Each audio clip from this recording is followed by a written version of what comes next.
Hey everybody, welcome to Obscurities in Miniatures. If you're watching this, that means that I am on spring break, which means you get an early bird version of our weekly painting progress. And by early bird, I mean I filmed it a lot earlier because obviously, like I said, if you're watching this, I'm already out of town. But never fret, we will have all of our usual videos still popping up, and hopefully I can squeeze in to check out the comments and messages when I have an opportunity to.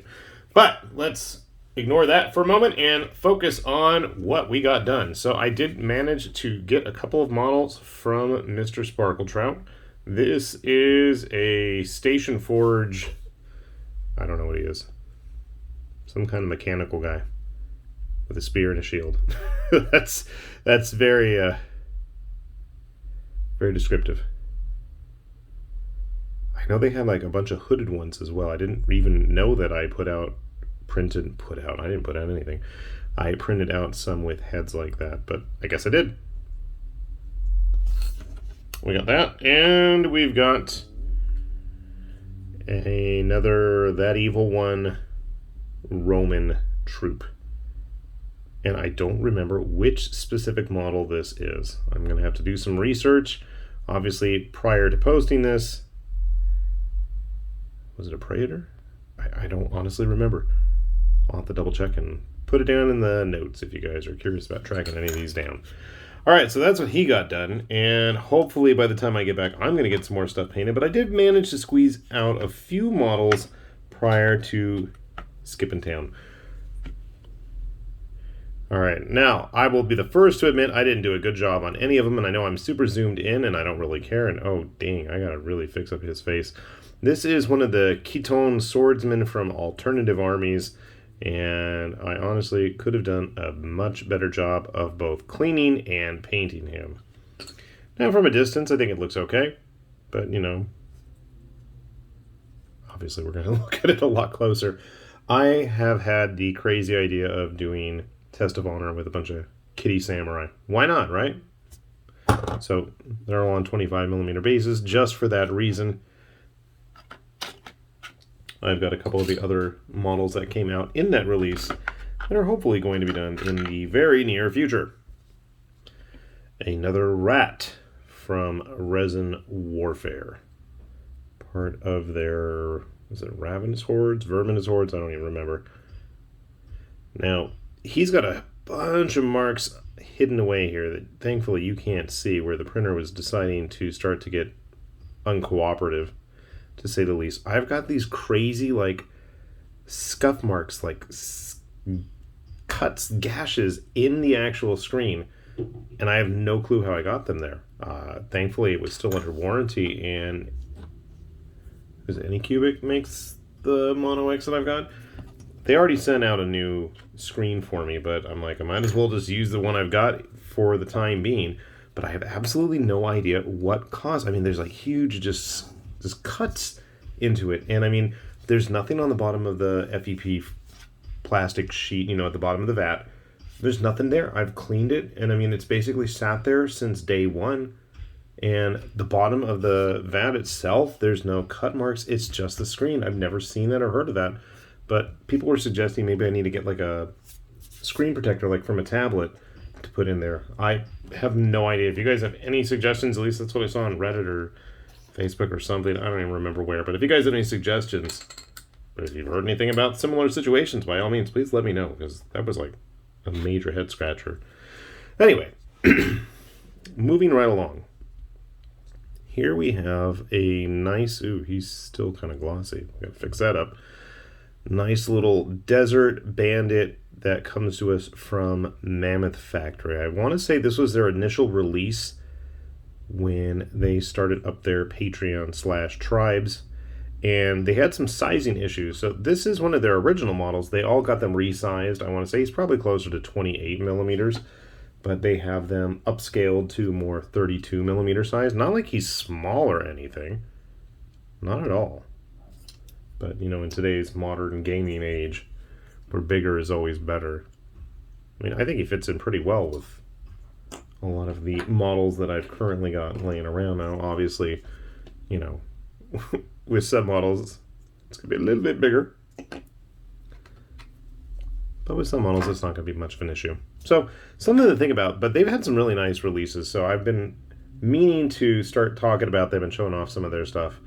So yeah, we'll have a link down below. They have some really nice looking dragon slash lizard, not lizard, dragonborn. I was going to say dragon men and dragons currently this month, which is almost over. So if you are interested in dragonborn type dudes, you might want to give that a look.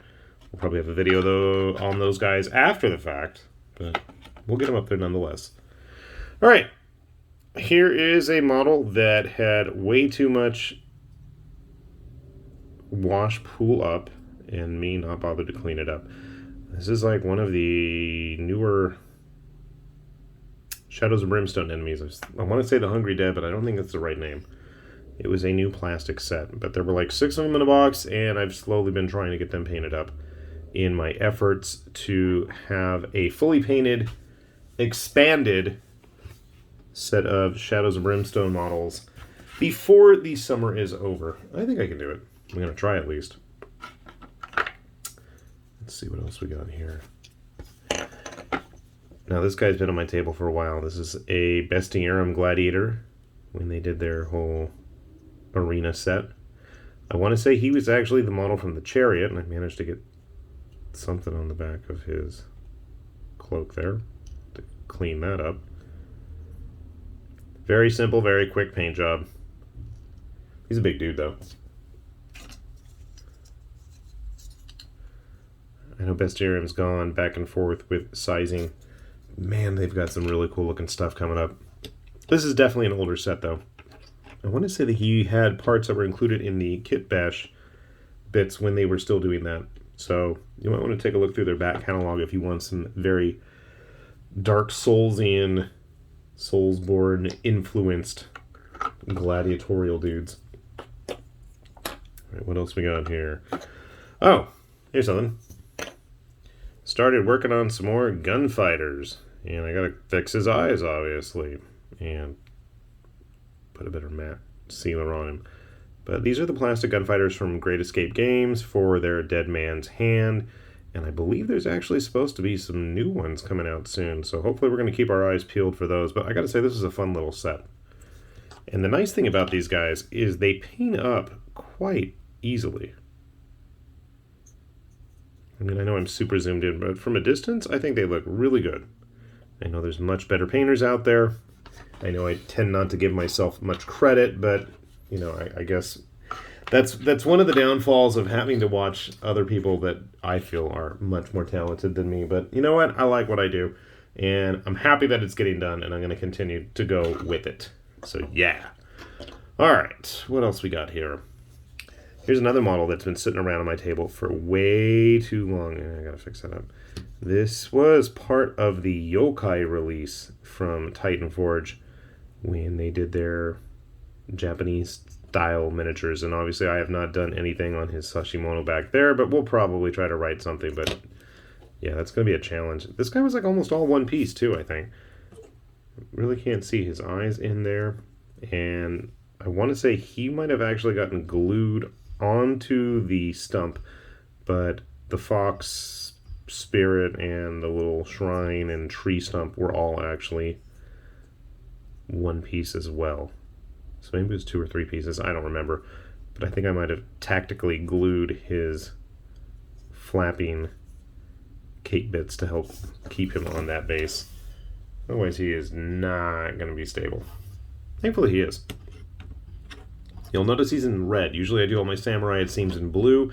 I am slowly but surely going to get ready for doing some Test of Honor demonstrations in the near future. So got to make sure I have equal teams for both colors, right? And continuing on with our red theme, a bunch of Cobra Mode models here now. Again, not the best print jobs, but we went ahead and made the best with what we can. This was actually just like a little freebie model for Year of the Tiger. And I went ahead and just tried to do a decent job. I like her. I think it's a her. I don't even know. It doesn't matter.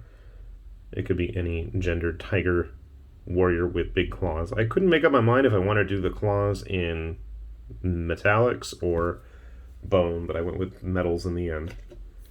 Oh, where was the other model? I know I have him here somewhere. Or at least I did. There was a Hanzaki Lion Dancer. Shoot, I guess I finally took it out of the room. That was a cool little release. But speaking of Hanzaki, we actually got a couple more done. Not that they're all that well painted, but they're finished. We got one of the gunner ones, and you can see here, this was a messed up print job. You can see there's like a big old gash right there on the helmet, and look at that. Bit of a failure on this side, but you know what? It's okay. Like I said, from a distance, it'll turn out fine. It'll be quite helpful in having various ranged units for Test of Honor. I'll have a whole Hanzaki team for Test of Honor. I need a Hanzaki samurai now. I know we've got like the hero dude sitting on top of the big old halberd, but that's just not the same, is it? We need a full-on samurai Hanzaki. Speaking of more Hanzaki, we've got another Cobra Mode Mad Bomber one here. I did not know what to do with the little swirly bits on his base. I really had no idea, so we made a purple energy thing. And obviously he is very glossy still. We'll have to fix that. And unfortunately, I did not bother with his buddies yet. In case you haven't seen these guys. Fun little set of models. I think I was going to do a video on them originally after I finished printing up the big giant T-shop that was part of the March release.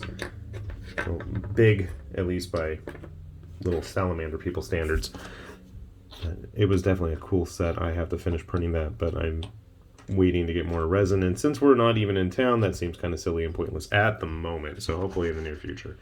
If you're curious about any of these models, as I've said on many occasions and will always continue to tell you, all this stuff is going to have links down below if you want to check any of it out. And while you're at it, we'll have that link as well for our own Patreon page. If you enjoy this channel and like what we do, we will always greatly appreciate your support. So, with that said, this has been High Lord Tamberlane with Obscurities and Miniatures, saying thanks for watching, and we will see you back here soon. Bye-bye.